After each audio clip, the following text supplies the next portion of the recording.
नमस्कार दोस्तों, क्या आपको पता है कि भारत का आखिरी इलाका कौन सा था जो ब्रिटिश एम्पायर के हाथों में गया? वो था पंजाब। 29 मार्च 1849 ये वो तारीख है जो सिख इतिहास में काले दिन के रूप में दर्ज है। इस दिन एक ऐसा साम्राज्य खत्म हो गया जो महाराजा रंजीत सिंह ने 40 साल की मेहनत से बनाया था। इस दिन पंजाब से उनकी आज़ादी छीन ली गई। तो चलिए जानते हैं आज की इस वीडियो में कैसे ब्रिटिशर्स ने पंजाब पे कब्जा किया, कैसे ब्रिटिशर्स ने पावरफुल सिख एम्पायर को तोड़ दिया। तो चलिए शुरू करते हैं आज की हिस्ट्री के वीडियो को। मैं हूं हिमांशु चौकंद। दोस्तों, कहानी शुरू होती है महाराजा रंजीत सिंह से, जिन्हें शेर-ई पंजाब यानी पंजाब का शेर कहा जाता था। उनका जन्म 1780 में हुआ। उन्होंने महज 19 साल की उम्र में लाहौर पर कब्जा कर लिया 1799 में। उनके शासनकाल में 1801 से 1845 तक पंजाब ने गोल्डन पीरियड जिया। महाराजा रंजीत सिंह ने 1818 में मुल्तान पर कब्जा किया, 1819 में कश्मीर पर कब्जा किया और 1823 में पेशावर पर। महाराजा रंजीत सिंह एक पावरफुल महाराजा थे। महाराजा रंजीत सिंह ने एक पावरफुल सिख आर्मी बनाई जो 1,20,000 सोल्जर्स की हाईली ट्रेन्ड आर्मी थी। महाराजा रंजीत सिंह का शासन रिलीजियस टॉलरेंस और प्रोस्पेरिटी के लिए फेमस था। उनकी कोर्ट में हिंदू, मुस्लिम, सिख सब साथ में मिलकर काम करते थे। ब्रिटिशर्स महाराजा रंजीत सिंह से डरते थे। महाराजा रंजीत सिंह के साथ ब्रिटिशर्स ने 1809 में एक ट्रीटी साइन की। तो ऐसा कैसे हुआ कि ब्रिटिशर्स ने पंजाब पे कब्जा कर लिया? दोस्तों, 27 जून 1839 को जब महाराजा रंजीत सिंह की मौत हो जाती है तो पंजाब में केओस शुरू हो जाता है। उसके बाद जो हुआ पंजाब में वो किसी ट्रेजेडी से कम नहीं था। महाराजा रंजीत सिंह के बाद उनके बेटे खरक सिंह को महाराजा बनाया गया, लेकिन कुछ ही महीनों में मिस्टीरियस सर्कमस्टांसेस की वजह से उनकी मौत हो जाती है। माना जाता है कि उन्हें जहर दिया गया था। फिर महाराजा खरक सिंह के बाद उनके बेटे न्यो निहाल सिंह को महाराजा बनाया गया, लेकिन उनके पिता की मृत्यु के अगले ही दिन उनका लाहौर में एक एक्सीडेंट में मौत हो जाती है। ये सब कोई कोइंसिडेंस नहीं है दोस्तों। पंजाब में उस टाइम पे पावर स्ट्रगल चल रहा था। इस पावर स्ट्रगल का फायदा उठाते हुए डोगरा कमांडर जैसे गुलाब सिंह और कोर्ट के अंदर के ट्रेडर्स ने अपना खेल शुरू कर दिया। 1843 में 5 साल के दिलीप सिंह को महाराजा बनाया गया, जो महाराजा रंजीत सिंह का सबसे छोटा बेटा था, और उनकी मां महारानी जींद कौर को रीजेंट बनाया गया। लेकिन तब तक खालसा आर्मी बहुत पावरफुल हो चुकी थी और कोर्ट पर उनका कंट्रोल था। ये सब ब्रिटिशर्स बहुत क्लोजली ऑब्जर्व कर रहे थे और ब्रिटिशर्स को एक गोल्डन अपॉर्चुनिटी दिखी पंजाब पे कब्जा करने के लिए। इसके बाद ब्रिटिशर्स ने अपना खेल शुरू किया। दिसंबर 1845 में सिख ट्रूप्स ने सतलुज रिवर को क्रॉस किया तो ब्रिटिशर्स ने इसे एक्ट ऑफ एग्रेशन डिक्लेयर कर दिया और वॉर का ऐलान कर दिया। लेकिन दोस्तों, यहाँ पे रियलिटी कुछ और थी। ब्रिटिशर्स ही पहले प्रवोक कर रहे थे। ब्रिटिशर्स चाहते थे कि सिख ट्रूप्स पहले हमला करें, क्योंकि वो 1809 की ट्रीटी को तोड़ना नहीं चाहते थे। लेकिन दोस्तों, इसके बाद जो हुआ वो बहुत भयानक था। इसके बाद फर्स्ट एंग्लो सिख वॉर की शुरुआत हुई। फर्स्ट एंग्लो सिख वॉर में 4 मेजर बैटल्स हुई। Battle of Mudki, battle of Firoz Shah, battle of अलीबाल, बैटल ऑफ सोबरोन। हर बैटल बहुत खतरनाक थी। लेकिन 10 फरवरी 1846 को जब सतलुज रिवर के किनारे सिख ट्रूप्स ने अपनी पोजीशन बनाई हुई थी तो ब्रिटिशर्स ने हैवी आर्टिलरी बॉम्बार्डमेंट से उनका पोंटोन ब्रिज तोड़ दिया, जिसकी वजह से कई सारे सिख सोल्जर्स सतलुज रिवर में बह गए। कैजुअलिटीज बहुत भारी थी दोस्तों। 8,000 से 10,000 सिख सोल्जर्स पानी में बह गए।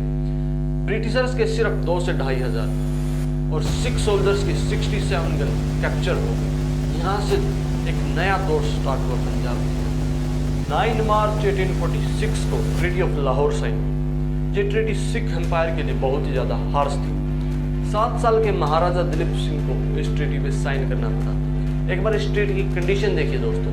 पहली कंडीशन, पंजाब को दुलंदर दो, कश्मीर और हजारा की पूरी टेरिटरी ब्रिटिशर्स को सरेंडर करनी पड़ी। दूसरी कंडीशन, ब्रिटिश आर्मी को 1.5 करोड़ का मुआवजा देना पड़ा। तीसरी कंडीशन, ब्रिटिशर्स ने सिख सोल्जर्स की आर्मी को रिड्यूस करने का ऑर्डर दिया। चौथी कंडीशन, जो कि सबसे इम्पोर्टेंट है। ब्रिटिश रेजिडेंस हेनरी लॉरेंस को लाहौर में परमानेंट पोजीशन दी गई जो सिख अफेयर्स के अंदर इंटरफेरेंस कर सकते थे। इसके बाद ब्रिटिशर्स ने 75 लाख रुपीस में कश्मीर को गुलाब सिंह को बेच दिया, जिसका पंजाब को कोई भी फायदा नहीं। इसी सेम ईयर 1846 को एक और treaty sign, treaty of Bhairavgarh. इस ट्रीटी में पंजाब को प्रैक्टिकली ब्रिटिश प्रोटेक्टोरेट बता दिया गया और महारानी जींद कौर को रीजेंट की पोजीशन हटा दिया गया और ब्रिटिश कंट्रोल काउंसिल को रीजेंट बना दिया गया और ब्रिटिश फोर्सेस का परमानेंट स्टेशन लाहौर में बना दिया गया,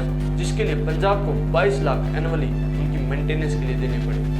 दिसंबर 1846 की ट्रीटी ने सिख एम्पायर को बहुत कमजोर कर दिया, लेकिन उनके अंदर की फाइटिंग स्पिरिट अभी भी जिंदा थी।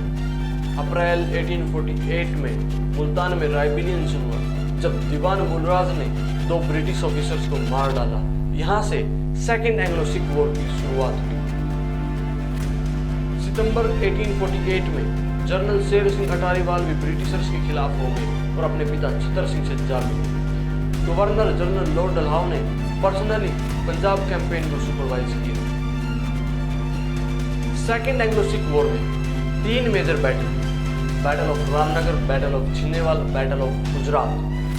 सिख सोल्जर्स बड़ी बहादुरी से लड़े और ब्रिटिशर्स को बराबरी की टक्कर दी, लेकिन ब्रिटिशर्स की एडवांस आर्टरी और रिसोर्स के सामने जीत न सके और 14 मार्च 1849 को रावलपिंडी के पास उन्होंने सरेंडर कर दिया।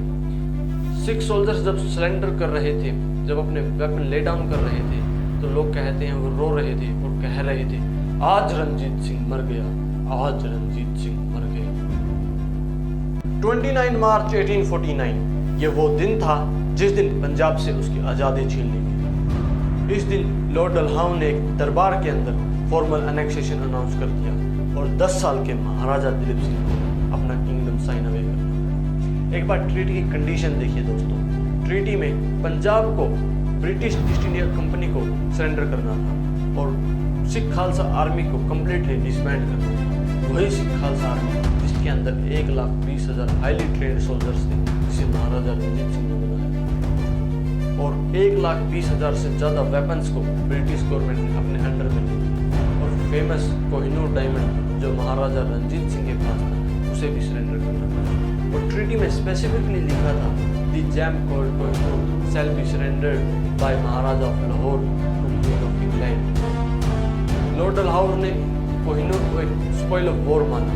उसने इंश्योर किया कि 10 साल का महाराजा दिलीप सिंह इसे पर्सनली क्वीन ऑफ इंग्लैंड को सरेंडर करेगा।